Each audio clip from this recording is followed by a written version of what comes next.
Bueno, esta es una situación que pone mucha presión, sobre todo en primer lugar, en una primera instancia, a los países de menores ingresos. Una gran parte de estos países se encuentran en África, pero también tenemos algunos países en América Latina y en el sudeste asiático que van a sufrir fuertemente este incremento de la deuda. ¿Y cuál es el problema que viene aquí? Cuando empieza la pandemia del coronavirus en 2020, los países dan este tipo de financiamiento a los países más pobres y les hacen una extensión, una moratoria donde dicen, ustedes no deben de pagar, no se preocupen, tienen hasta que más o menos acabe la pandemia para poder empezar a tener los pagos y que los acreedores, a quienes les deben, empiecen a recibir pagos. Ellos habían estimado que esto sería para finales de 2021 y entonces esta moratoria termina en 2021. Por eso no es extraño que en esta asamblea anual el llamado del presidente del Banco Mundial, del Fondo Monetario Internacional, sea a los países del G20 que dieron esta moratoria, si se debe de extender o no. Y esto es muy importante por una simple y sencilla situación. Las estimaciones de crecimiento, como lo vimos en la cápsula, para estos países y, por ejemplo, en América Latina, rondan el 3% en el mediano plazo, el 2%, lo cual es muy poco para poder tener crecimiento económico y además pagar estos intereses de deuda, por lo que se requiere llegar a un acuerdo. Es una presión es una situación muy complicada para los países pobres con bajos ingresos porque no podrán tener crecimiento y al mismo tiempo pagar la deuda. Y esta solución integral que ha planteado el presidente del Banco Mundial al momento de hacer referencia a esta dificultad, ¿qué podría ser? ¿Podría ser disminuir el monto de la deuda? ¿Podría ser extender este plazo que ha dado originalmente hasta finales de este año para pagar?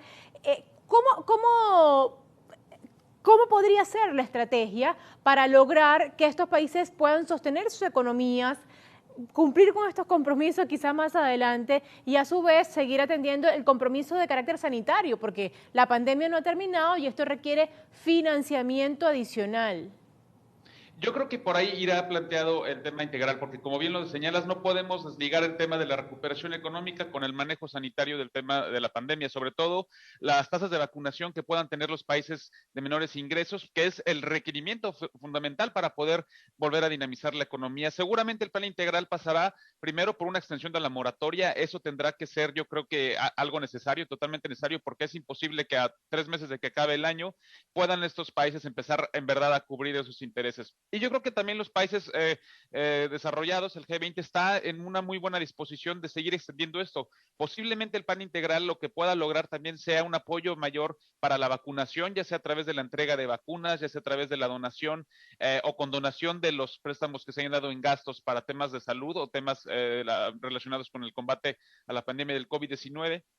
Por lo que yo esperaría que esta situación se solucionara en el corto plazo, tal vez después de las proyecciones, pero también estaremos esperando muy claramente que los países y que el Fondo Monetario Internacional presente sus nuevas proyecciones para saber de qué tamaño y qué montos específicos podríamos esperar estas condonaciones o el tiempo que puedan darle de la condonación a la deuda.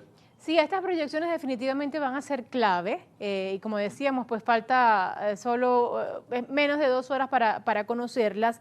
Pero la pregunta es, si se logra este plan integral, se logra un acuerdo en este sentido y se permite a los países de menores ingresos tener una estabilidad en cuanto a estos compromisos pendientes relativa, ¿qué pasa con los organismos internacionales que han que han otorgado este financiamiento? ¿Realmente podría esto implicar una crisis financiera? ¿Qué tipo de consecuencias podríamos estar viendo? Yo creo que si se logra un acuerdo, no habría algún tipo de riesgo de crisis financiera. Ujú. Uno, porque la deuda tampoco es un gran tamaño en términos porcentuales de la economía global o de las tasas de deuda. Y además, sobre todo, porque habría certidumbre sobre los pasos a seguir. Recordemos que a los mercados financieros, a los prestamistas, lo que no les gusta es la incertidumbre, es no saber qué va a pasar. Y organismos como el Fondo Monetario Internacional, como el Banco Mundial, tienen ya una experiencia y largas décadas haciendo préstamos para financiar el desarrollo. Ellos no son ajenos a esta necesidad de reestructurar deudas y de refinanciar. Pero a lo que sí son ajenos o lo que no les gusta es no saber si se van a dar estos pasos, por ello piden el plan integral, solamente como una forma de dar certidumbre, pero en economía y en los mercados financieros la certidumbre puede llegar a ser todo y puede ayudar mucho para dar este espacio. Sí, y además sería muy importante para los países porque les quita un hoyo de presión al saber que pueden dedicar sus esfuerzos en diseñar alguna política pública en materia de salud o alguna política económica para poder dinamizar su economía, en lo que tienen que una extensión mayor para poder pagar su deuda. Entonces, creo que eso libera la tensión que hay en el ambiente para todos y podría liberarse ese riesgo de una verdadera crisis financiera bastante fuerte. Sin embargo, y eso sí lo tenemos que notar, si no se llegara a este tipo de acuerdos, lo que podría detonarse es una crisis financiera regional en los países o en las zonas que son más afectadas. Por eso veríamos ciertos países de América Latina bastante presionados en sus finanzas públicas, aunque no creo que detonaría una crisis global. Ahora, Arturo, a propósito de las proyecciones, vamos a compartir las últimas que tenemos hasta el momento y que vamos a tener hasta el día de hoy, que presentó el Fondo Monetario Internacional en julio de este mismo año.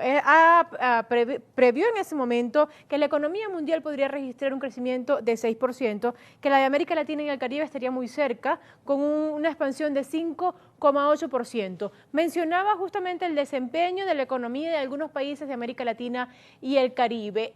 Para esta parte de la región, ¿qué tipo de perspectivas podríamos tener, considerando que hay una diferencia importante entre las distintas naciones, el desempeño de esa economía, y considerando también que las perspectivas originales han rebasado las expectativas a nivel global? Es decir, se preveía que este año el crecimiento iba a ser menor, y vemos cómo se ha ido siendo más favorable la previsión. ¿Qué esperar para esta parte del mundo?